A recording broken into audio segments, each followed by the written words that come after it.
onde o Edson e a Ana, tá? Vocês conhecem mais alguém que foi? Não? Não? Ninguém sabe? Então eles estão lá numa conferência lá em Águas de Lindóia. 1.800 casais. 1.800 casais. Aí ele mostrou um vídeo para mim assim do congresso. É o Fernandinho que está cantando. Um dos palestrantes, eu acho que o responsável é o Hernandes Dias Lopes, se eu não me engano. E é inspirador, assim, você vê aquela multidão de casais recebendo palavra, recebendo ministrações, benção. Então, assim, se alguém se interessar, todo ano tem lá em Águas de Lindóia, se não me engano, ali no Circuito das Águas, né? Tem nada ali. Muita benção. Obrigado, Carlos. Meus irmãos, eu vou orar aqui para a gente começar. Antes de orar para começar, a Jandimar, ela mandou um agradecimento. Não é pequeno, tá? Não é pequeno. O Ricardo, ele passou por uma ação cirúrgica, né? Mas ele está bem. Aí, eu não sei se foi ela que se escreveu. Eu acredito que sim, que ela que se escreveu.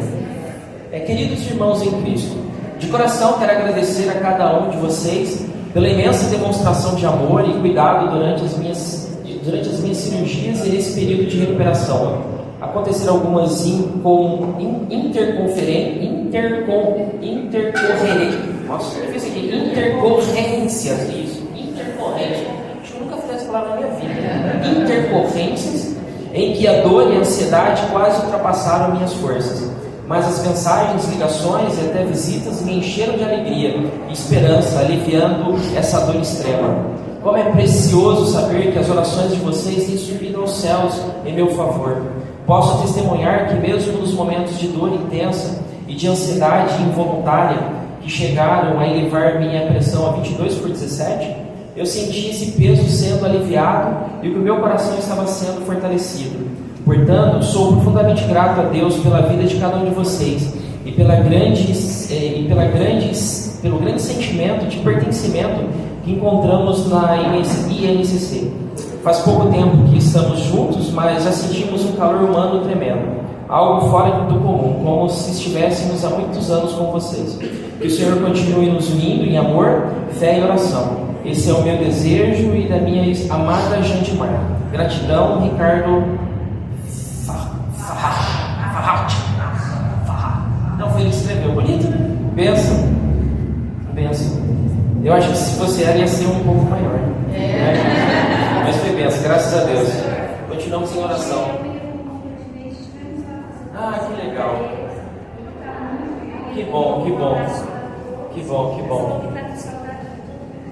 bom, graças a Deus. Que bom. Danilão, desceu as águas antes. Parabéns, irmão. Deus abençoe. Ele trabalha comigo, meus irmãos. Então, se eu quiser dar mau testemunho lá, ele espalha.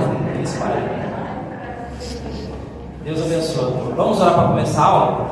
Senhor, obrigado por esse tempo precioso. Obrigado, Senhor, por ser Deus sobre nós e nos dar as condições necessárias para estar na sua casa. Senhor, continue cuidando dos meus irmãos, das minhas irmãs, desses que estão precisando dos cuidados essenciais, Senhor, sobre a saúde. Cuide do Ricardo, da Jandimar, cuide dos mais, Senhor, que eu não lembro, não tenho memória agora, mas o Senhor conhece. Vai de encontro, Senhor, às necessidades do teu povo e que nós sejamos cada vez mais ligados a Ti, em nome de Jesus, Pai. Amém. Meus irmãos, ontem eu estava ministrando para os adolescentes eles chamam de Legacy, é um curso anual, e eu falando um pouco sobre ministração e sobre vida com Deus, né? Aí eu pensei em trazer, isso me ligou a alguma ideia sobre espiritualidade. Ontem à noite mesmo eu comecei a escrever e foi muito bom, porque eu fiquei até altas horas escrevendo, pensando sobre espiritualidade.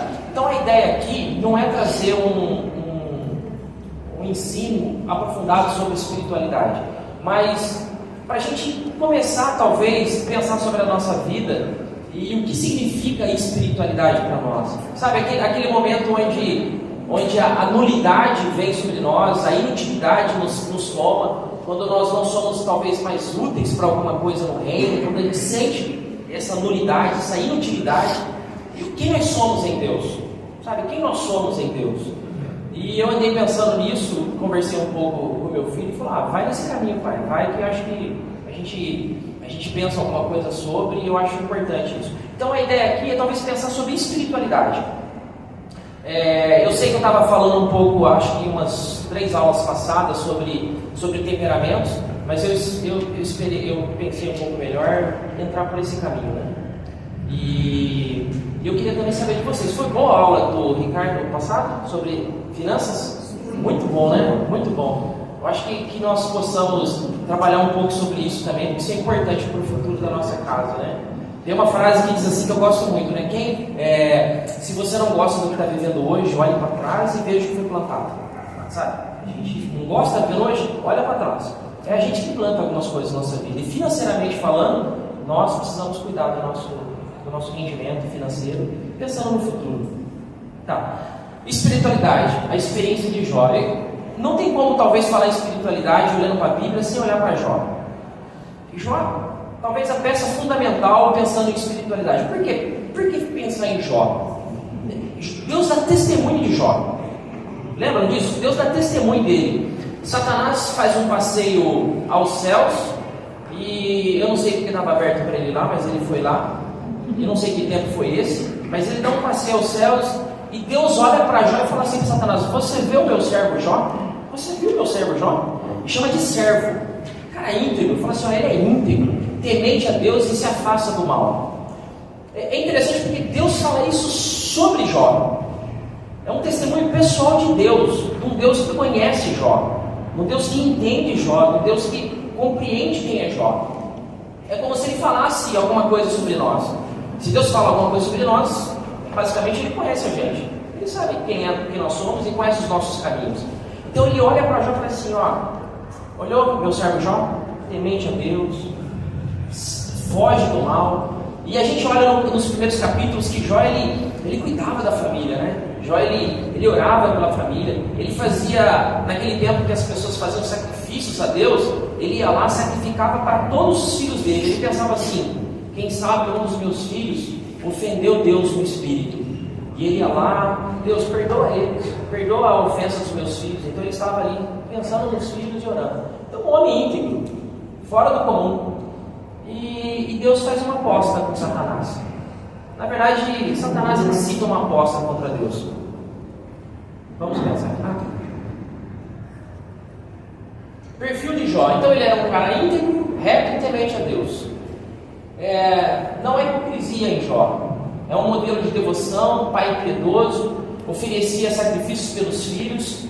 Importante, a avaliação de Jó vem de Deus e não de homens. Jó é orgulho de Deus. Acho que você não tem uma pessoa na Bíblia que Deus fala com tanta ênfase sobre ele como Jó. Ele é o orgulho de Deus. Dúvida lançada: porventura Jó teme a Deus a debalde? Então essa é a dúvida de Satanás sobre Jó. Será que ele realmente, Deus, será que ele realmente te adora por nada? É aí que entra a pergunta que talvez a gente possa olhar para nós e enxergar em nós algumas coisas que talvez nos leva a esse caminho de espiritualidade. Será que Jó servia a Deus por nada? Satanás não acreditava que Jó servia a Deus por nada. Jó ele vivia numa proteção de Deus. Deus protegia Jó.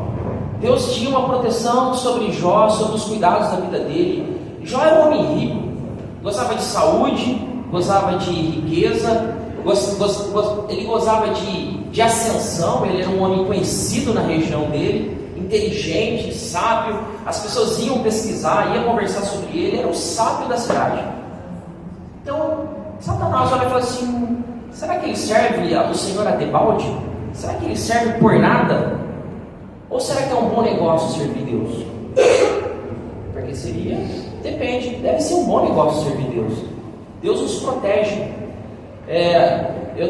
Pensando um pouco sobre essa proteção de Deus, há 2 semanas atrás, uma quinta-feira, a gente estava num culto aqui de quinta-feira. sexta-feira, vou contar um testemunho bem pequenininho para vocês. Bom, por que eu estou falando de proteção? Estava o pastor Cris ia pregar, estava eu e o pastor Wellington ali ajudando o pastor Cris, e entra o da recepção e fala assim: por favor, vocês conseguem ir lá? Tem um jovem que está querendo suicidar em cima aqui do prédio, aqui na frente aqui. Vira e mexe nos chama aqui, viu, meus irmãos? Região aqui, sempre tem alguém vindo aqui chamar a gente para fazer alguma coisa. E falei: vamos lá. E saímos fora, tinha uma moça toda desesperada, uma moça, falou: meu irmão está querendo suicidar no 12º andar do prédio aqui da frente. Do 12º andar. Mas suicídio? Aí a mãe dela, desesperada, a mãe dele, do menino, menino não, ele tem 30 e poucos anos, no 12º andar, desesperado, em frente ao prédio, e nos chamam para ir lá. Ela falou: chamamos a polícia, chamamos os bombeiros, chamamos o SAMU, chamou tudo. Quando a gente sobe lá, não tinha ninguém aqui. Vamos lá. Quando ele estava no caminho, ela fala que ele estava endemoniado. Não era suicídio, era demônio nele mesmo, né? E a gente sobe lá, tudo escuro no prédio. Foi um escândalo no prédio, a mãe gritando, chorando, a irmã gritando, chorando. E elas, com medo de a gente entrar no apartamento, falei: vocês têm arma de fogo aqui? Porque se tem, eu nem entro. Eu vou entrar com arma de fogo aqui. Não tem. Aí acendemos a luz, entramos para dentro. Tinha mais um pastor que eu não sei de onde ele veio, um senhorzinho assim, corajoso, que eu nunca vi na vida. Ele invadiu o apartamento. Eu falei: vou junto com ele, vou junto. Na hora ali, entrei no quarto, meus irmãos, um gigante. Forte, um cara muito forte.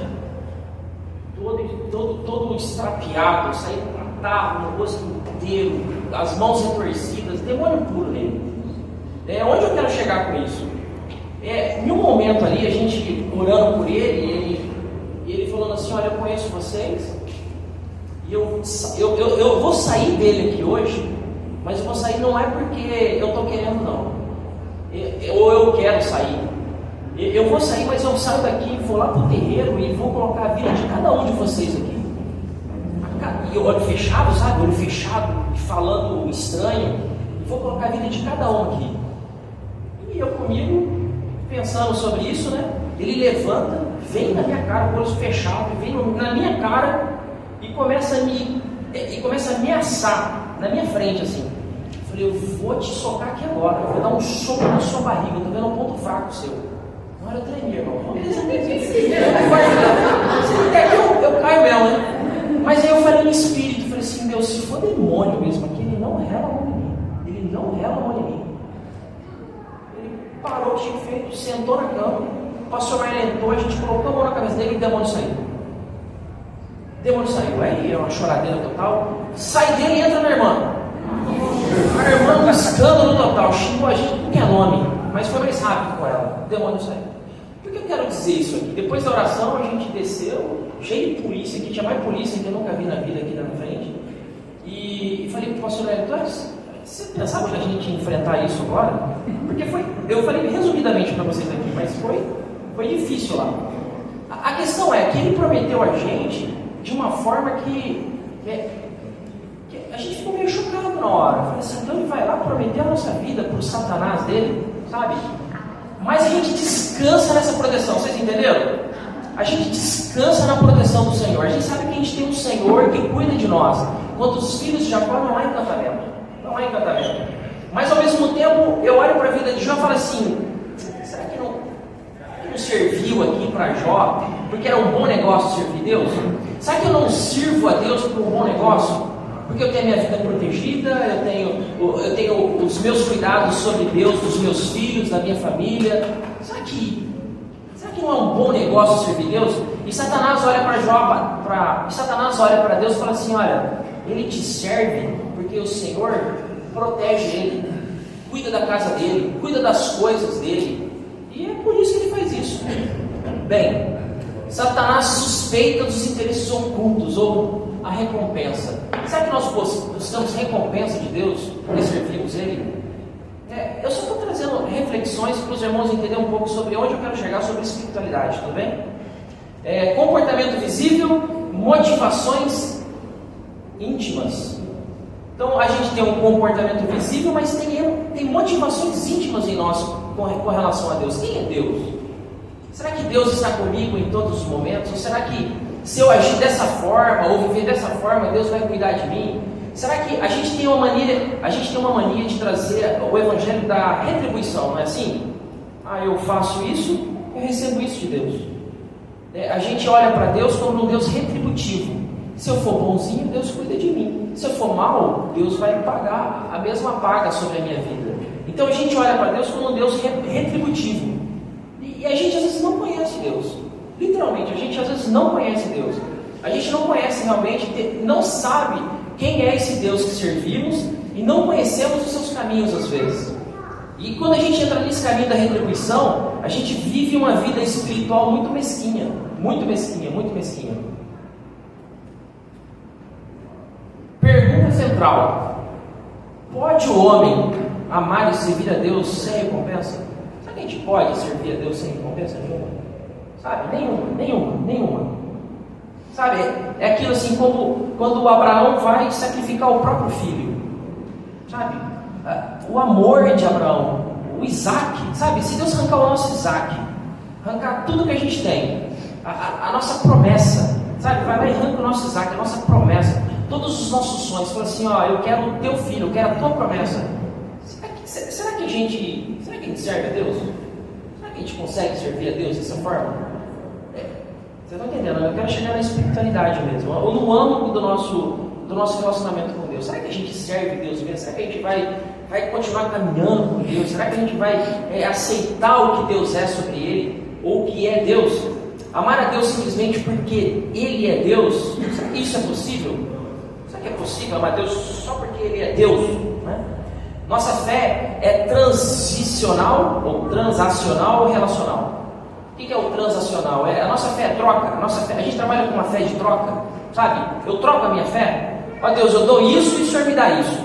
Eu te dou esse relacionamento e o Senhor me dá. Eu te dou as minhas manhãs de oração e o Senhor me dá proteção, me dá graça, me dá sustento, me dá provisão, as portas são abertas. Será que a nossa fé é essa transação com Deus? Ou a nossa fé é um amor gratuito? Eu amo a Deus porque Ele é Deus, porque Ele é o único Senhor, né? Porque, como diz aquele hino, digno de louvor, sabe? Ele é o único que é digno de louvor, não há outro no mundo. Será que eu amo a Deus por esses fatores ou porque Ele é digno sobre a minha vida? Aposta de Satanás. Satanás dá uma aposta, né? Satanás pede permissão para tirar as bênçãos externas de Jó. Jó 1, 10, 12. Se quiserem ler, eu vou ler aqui para vocês, tá? Acaso tu mesmo não puseste uma cerca em volta dele, da casa dele, de tudo que ele possui? Tens abençoado tudo que ele faz, de modo que os seus rebanhos estão espalhados por toda a terra. Estende, porém, a mão e fere tudo que ele tem. Com certeza ele te amaldiçoará na tua face. O Senhor disse a Satanás: pois bem, tudo que ele possui está nas suas mãos, apenas não toque diretamente nele. Então Satanás saiu da presença do Senhor. Bem, Deus dá uma permissão ali para Satanás, para tocar na vida de Jó. A gente entende aqui, como eu disse, importante: Deus permite provas, mas não causa o mal. Há limites na permissão divina. Eu queria também dizer que não fiquem preocupados. O que aconteceu com Jó, aconteceu com Jó, tudo bem? Aconteceu com Jó. A gente fica preocupado: será que Deus vai fazer isso comigo? Não é assim? Será que Deus vai agir dessa forma comigo? Não, Deus tem seus caminhos. Deus tem seus caminhos. Uma das questões aqui muito importante, olhando para a teologia bíblica, né, é que aqui não estava só em jogo a vida de Jó. Satanás poderia se justificar diante de Deus também. Nenhum homem, Deus, ele podia falar: se Jó falha ali, ele podia falar assim: tá vendo, Deus, nenhum homem, nenhum mísero homem conseguiu suportar ou amar o Senhor como deveria amar. Essa mensagem: amarás o Senhor teu Deus de todo o teu coração, de toda a tua alma, de todo o teu entendimento, de todas as tuas forças, não funciona, Deus. Ele podia jogar na cara de Deus isso. Não funciona. O homem não nasceu para ter um relacionamento contigo. E Ele não te ama porque o Senhor é Deus. Ele te ama porque o Senhor dá recompensas a Ele. Ele poderia se justificar diante de Satanás, ou não? Poderia. Quer dizer, ele poderia se justificar diante de Deus. Deus permite, mas com limites. Então você vai lá, toca na vida dele, mas toca em tudo que ele tem, mas não toca na vida dele. O objetivo era descobrir se o amor de Jó é desinteressado. Sabe, o amor desinteressado, que não compete na vida. Deus toca, né? Perda total. Jó perde os bens, Jó perde os filhos, servos e perde a honra. Perde tudo. Resposta inicial: o Senhor o deu. Quando a esposa dele pega pesado ali também, né? A esposa pega pesado. O Senhor deu, o Senhor tomou. Bendito seja o nome do Senhor. Mulheres, se você estivesse no lugar da mulher de Jó, a gente tem mania de fala sério, de falar assim: pô, essa mulher é louca, né? Não tem um hino da Lauriette? Falas como uma louca? Tem um hino, não tem? Bem antigo. Tem sim, irmão. Bem antigo. Falas como uma louca, né? A questão é: será que nós estivéssemos no lugar dessa mulher, será que a gente vai fazer a mesma coisa? Jó, amaldiçoa esse Deus e morra. Amaldiçoa. Perdeu tudo, meus irmãos. Perdeu tudo. Perdeu filhos, perdeu bens, perdeu honra, perdeu tudo. E Jó vem com essa frase célebre. O Senhor deu, o Senhor tomou. Bendito seja o nome do Senhor. Então é interessante a gente descobrir que quando a gente entra nesse caminho da espiritualidade, que nós não temos nada. Nada é nosso. Da mesma forma que chegamos nesse mundo, nós iremos desse mundo também. Nada é nosso. É que a gente tem mania de pegar e segurar, assim. A gente pega e segura. Martin Luther King, ele diz uma frase muito célebre mesmo, célebre. Ele diz assim, tudo que eu coloquei na minha mão e segurei, eu perdi. Mas tudo que eu coloquei na mão de Deus, eu possuo ainda. Sabe, eu possuo ainda. Ele chegou a entender isso. Ele possuía aquilo que estava na mão de Deus. E nós temos manias de colocar na nossa mão e dizer: é meu. Irmão, a gente não tem nada. A gente tem por tempo limitado só. É um tempo limitado que a gente tem algumas coisas aqui. Mas na maioria das vezes a gente não tem nada. O tempo vai mostrar para a gente que a gente não tem nada. De alguma forma, tudo que a gente tem, se temos pouco, se temos muito, vai ficar. Vai ficar para os filhos, vai ficar para algum parente próximo. São riquezas que vão. Mas a gente tem a mania de pensar que tudo é nosso. E Jó entra nessa questão. Jó fala assim: o Senhor deu, o Senhor tomou. Bendito seja o nome do Senhor. Eu acho que chegar nesse caminho de espiritualidade, entender isso, é um caminho já. Sabe, se a gente conseguisse chegar nesse caminho, sem blasfemar, sem levantar algo contra Deus, é um bom caminho. A gente está indo para o meio caminho, sabe? Está indo bem. Né? É claro que eu oro a Deus que nós não precisamos viver como Jó viveu. Nós não precisamos viver como Jó viveu. Eu só quero trazer um conhecimento sobre espiritualidade, sabe? A gente pensar sobre nós mesmos, pensar sobre quem nós somos em Deus, o que nós temos caminhado, qual o sentido de Deus na nossa vida, quem é Deus para nós, quem é o Senhor para nós. Porque a gente vive às vezes uma religião muito superficial, né? A gente vive uma religião superficial, cheia de regras, e a gente às vezes não conhece o Deus que a gente serve. Então, eu quero entrar nesse ponto, e estou entrando nesse ponto, para a gente talvez pensar um pouco, quem eu sou em Deus. Como eu disse no começo, se eu chegar num ponto da nulidade, não tenho mais nada para oferecer, por exemplo, se eu não servisse a Deus hoje, na igreja, em alguma coisa, quem sou eu em Deus? Será que eu continuaria vivendo uma vida pautada em oração? Será que eu ia consagrar minha vida mais ao Senhor? Será que eu ia deixar de cuidar um pouco das coisas do mundo e viver para as coisas de Deus? Será que eu ia fazer isso? Será que eu ia fazer essas coisas? Será que Deus me tirasse do cargo que eu estou hoje, das obrigações que eu tenho na igreja? Será que eu iria servir Ele com a mesma integridade, com a mesma... Ou eu vivo a Deus por aparência? Será que eu vivo Deus por aparência? Ou algo dentro de mim que realmente reconhece Deus, que sabe quem é Deus? Adoração em meio à perda. Essa é a mensagem de Jó. Adoração em meio à perda. Ele perde, mas ele adora. Sabe? Ele perde, mas ele adora. Saúde e desolação. Bem, aí Satanás pegou pesado agora. Satanás insiste. Toca na saúde, pele por pele. Pele por pele. Satanás respondeu: pele por pele, um homem dará tudo que tem por sua vida. Estende a mão e fere a sua carne e os seus ossos, e verás que ele te amaldiçoarás na tua face. O Senhor disse a Satanás: pois bem, ele está nas suas mãos, apenas poupe a vida dele. Se Jó falhar, todo o enredo, é uma aposta, sabe? É uma aposta, não é uma aposta. Tudo indica aqui que foi uma aposta. Deus apostou em Jó. Satanás falou assim: ele não vai ser fiel. Satanás vai lá e toca na vida dele. Agora ele está acabado. É o deserto espiritual e da humilhação. Jó sofre chagas, fica sem nada, bens, família e saúde. Aí ele está no carro, ele está sentado debaixo do monturo daquilo que ele tinha. Tudo que ele tinha virou pó, tudo que Jó tinha virou pó. Perde família, perde bens, e agora ele perde saúde. Pesado isso, né? Pesado isso. Agora é a hora de amaldiçoar. Satanás fala: agora ele vai te amaldiçoar. Agora você tocou, ele dará tudo pela sua saúde. Não, ele não fez isso. Foi aí que a mulher dele disse, né? Você ainda mantém a sua integridade? Jó 2, 9, 10. Ainda você mantém a sua integridade? Amaldiçoa esse Deus e morra. Sabe? Ele respondeu: você fala como uma insensata. Aceitamos o bem dado por Deus e não o mal. Em tudo isso, Jó não pecou com os seus lábios. Sabe, chegar a essa concepção de entender que algumas coisas na vida ou no nosso caminho vêm do Senhor, também é muito difícil para nós.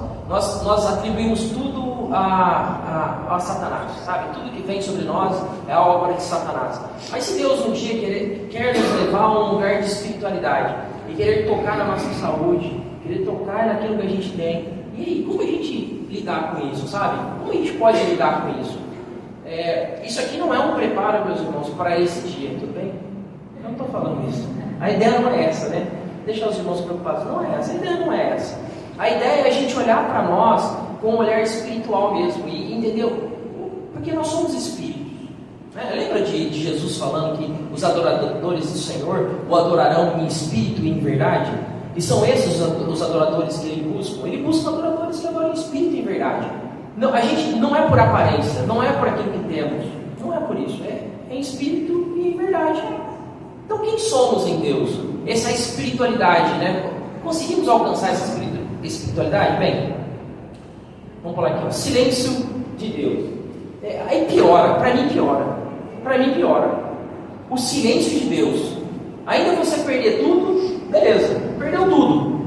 Perdeu saúde, perdeu bens, perdeu família, perdeu tudo. Outra questão é você buscar de Deus alguma coisa e não ter resposta. Aí complica mais ainda. Sabe quando você vai em Deus e não tem resposta alguma daquilo que você está vivendo? Você não tem... Porque quando nós corrigimos os nossos filhos, não é assim? Quando a gente vai corrigir os nossos filhos, a gente corrige e fala para eles: o que aconteceu? Não é assim? Ó, papai, mamãe, está corrigindo você nisso aqui, porque você fez isso e corrige ele, bota de castigo, faz alguma coisa. Mas enquanto nós somos corrigidos por Deus e não sabemos nem o que está acontecendo, vocês já viveram isso alguma vez na vida, meus irmãos? É terrível. Você não sabe de Deus o que Ele está fazendo. E outra coisa, Jó não soube disso. Quem escreveu esse livro aqui, talvez não foi Jó. Não sabemos quem escreveu o livro de Jó. Não temos história de quem escreveu. Tudo é escrito na terceira pessoa. Não foi Jó que escreveu. A gente sabe que não foi ele que escreveu. Então, Deus restituiu tudo isso a ele, mas ele não sabe o que estava acontecendo, né? E às vezes a gente não sabe o que está acontecendo na nossa vida. É por isso que nós devemos, como grandes adoradores cristãos, entender o que estamos vivendo, entender o tempo da nossa vida, sabe? Seja o desemprego, seja uma dor de cabeça que tomou a gente, seja o que for, a gente precisa entender o que nós estamos vivendo, entender o momento e aprender nesse momento a adorar a Deus, sem às vezes entender o que está acontecendo. No final das contas, Deus vai mostrar a verdade. Ele mostra a verdade. Se é uma prova, Ele vai tirar a gente da prova. Se é algo que não é uma prova, mas é algo para edificação nossa, Ele vai fazer isso também. Ele escolhe meios para nos edificar. A ideia é que nós sejamos maduros na fé. e que a gente não se perca por meio das dificuldades da vida, porque elas virão, ela vem para todo mundo, né? É difícil pensar sobre isso, mas a dificuldade vem para todo mundo, e nós somos chamados para vencer essas dificuldades pela fé. Bem, Jó busca explicações, não recebe resposta imediata. Silêncio, oportunidade de exame do coração. Então, no silêncio de Deus, nós temos uma oportunidade de pensar um pouco sobre a nossa espiritualidade. Onde está Deus em tudo isso? Quem é Deus em tudo isso? Quem é o Senhor Deus? Quem é o Senhor Deus? Né? É gostoso, a fé cristã é maravilhosa. Eu confesso para você, a fé cristã é maravilhosa. Porque a Bíblia fala que ninguém conheceu Deus, ninguém viu a face de Deus. Paulo fala que Deus habita em luz inacessível, onde nenhum homem viu e pode ver, né? Mas Ele se revelou por meio de Jesus Cristo, sabe? Jesus Cristo homem, a humanidade de Deus estava em Cristo Jesus, e porque a humanidade dele está em Cristo Jesus, e Ele conhece as nossas fraquezas, Ele viveu como homem, Ele andou como homem. Esse é o grande escândalo da cruz, né? O grande escândalo do Evangelho, que um homem, que Deus se fez homem e habitou entre nós. E porque Ele se habitou entre nós, a gente conhece as fragilidades. Você sabe que Deus conhece as nossas fragilidades.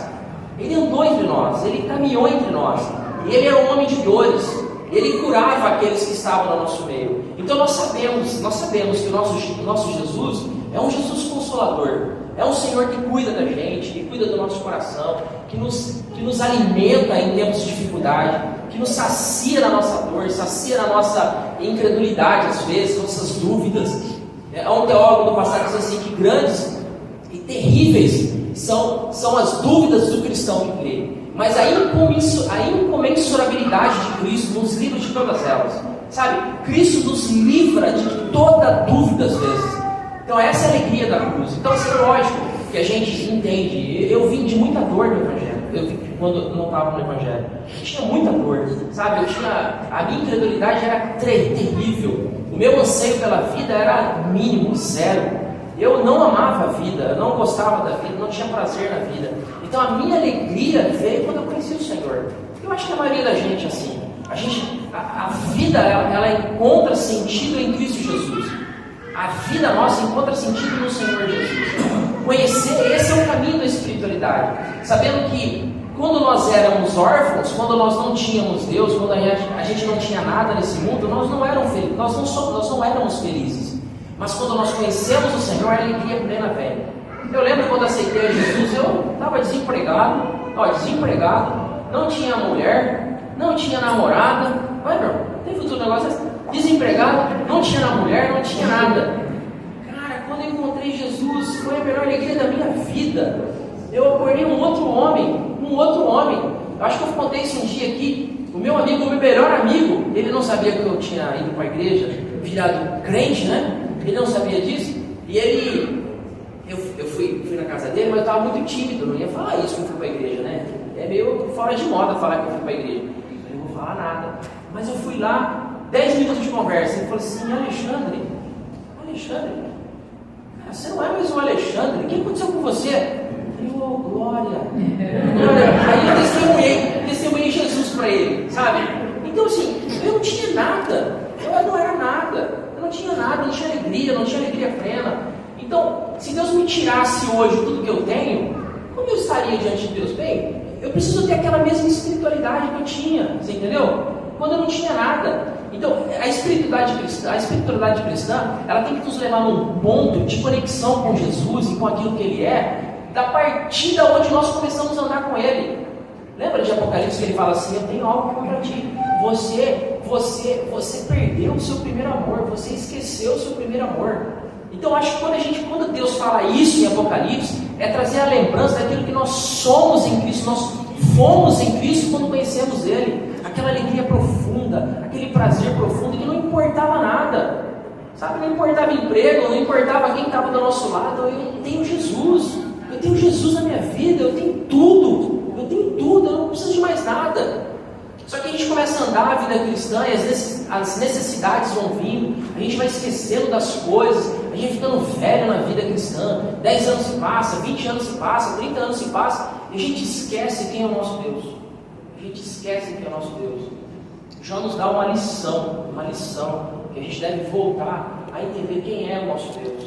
Ou talvez trazer na memória do nosso coração que Ele foi para nós, talvez para alguns aqui 2 anos atrás, 1 ano atrás, 10 anos atrás, 20 anos atrás. Quem foi Jesus? Sabe, de onde Ele te tirou? Sabe, de onde Ele arrancou você? O que Ele te deu? A alegria que Ele pode te dar, ninguém pode te dar. Sabe, na tristeza Ele é o conforto. Sabe, naquele momento de dor, como o Ricardo falou aqui, Ele está ali, ó. Ele está ali, sabe, Ele está ali.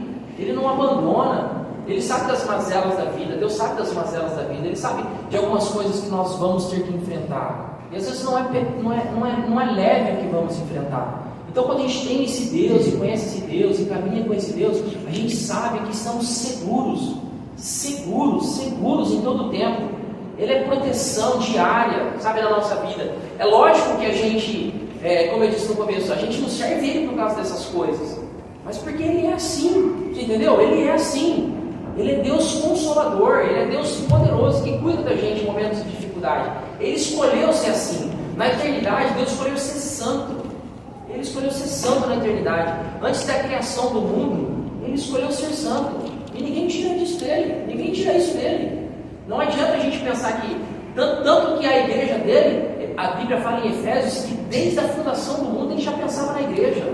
Sabe, antes da fundação do mundo, aliás, acabei me corrigindo aqui, antes da fundação do mundo ele pensava na igreja dele, que somos nós. Sabe, antes de ele projetar tudo que existe aqui, ele falou assim: eu projeto uma igreja para mim, uma igreja que me ama, uma igreja que me serve, uma igreja que me conhece, um povo escolhido de Deus.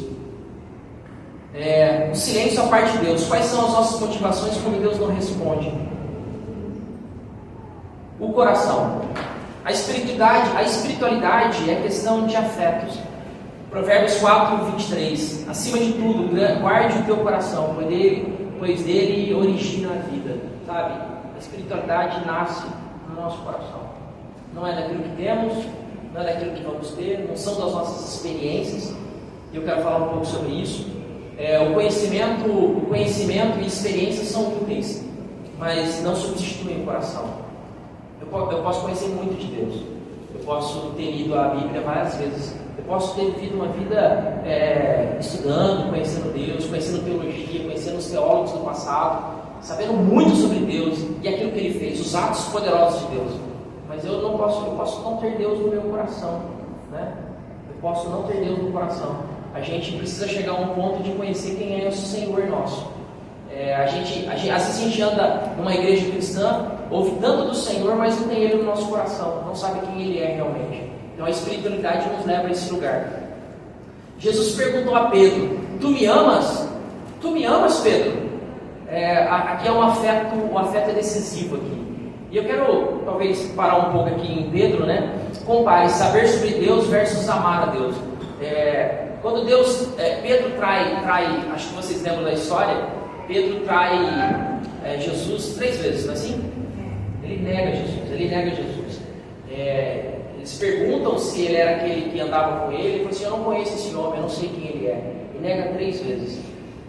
No Mar da Galileia, eles estavam lá, Jesus é ressurreto já, Jesus já tinha aparecido para eles tinha aparecido para eles.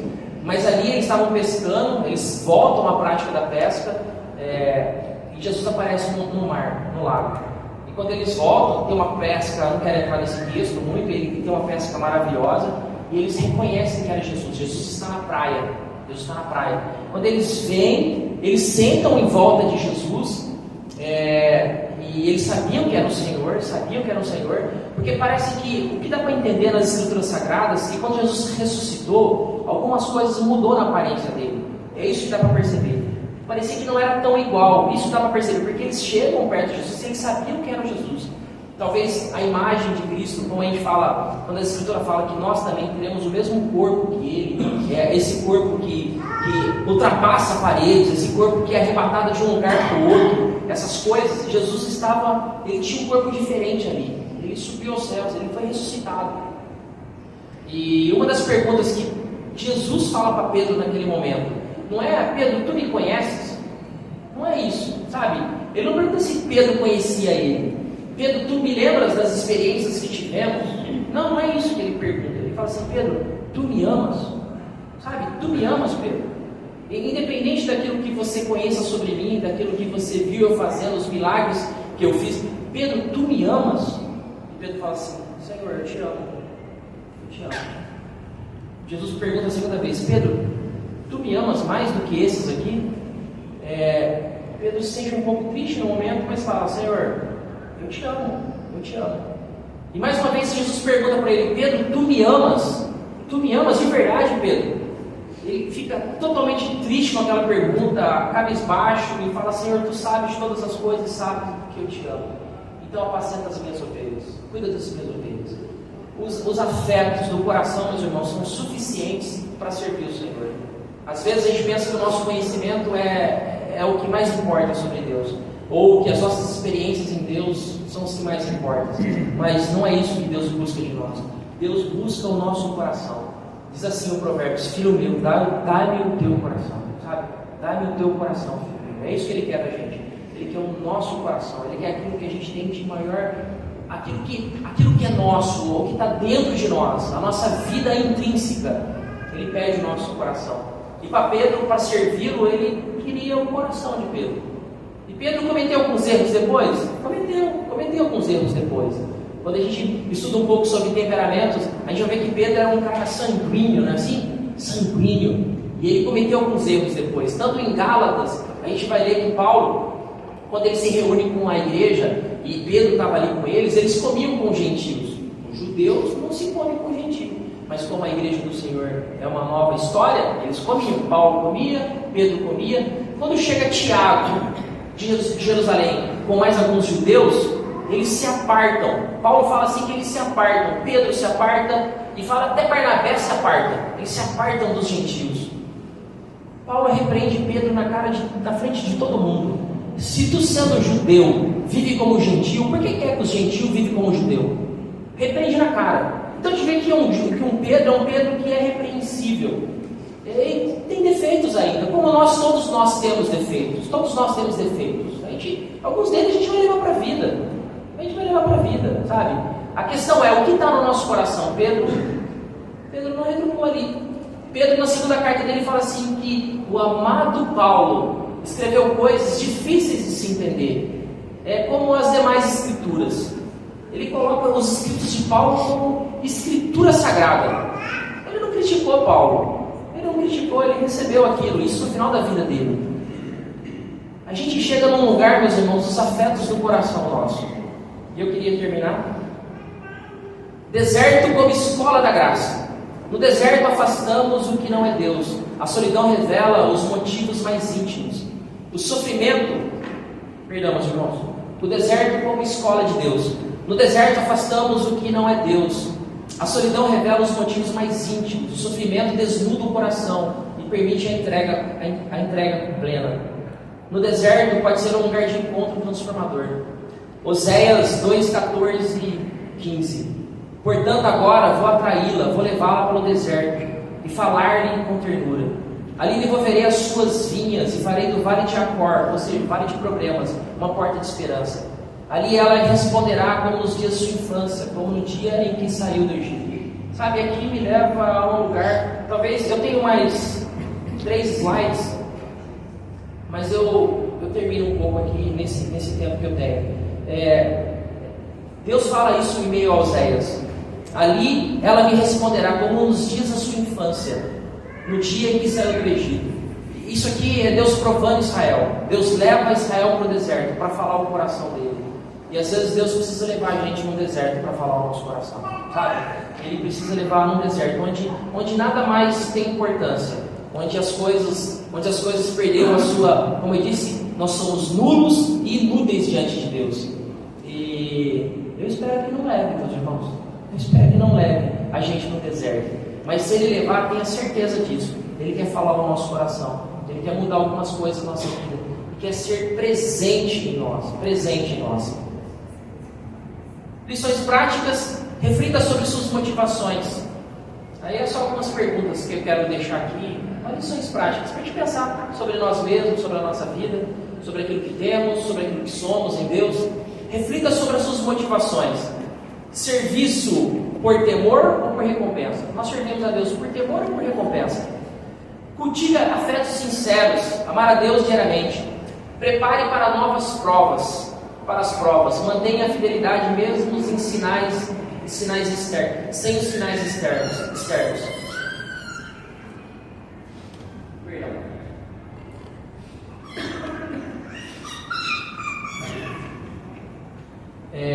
Valorize o deserto. Ele pode revelar e purificar o nosso coração. Aplicação. Quando as bênçãos cessam, o que permanece em você? Como cultivar um amor desinteressado por Deus? E o que o deserto tem revelado em sua vida?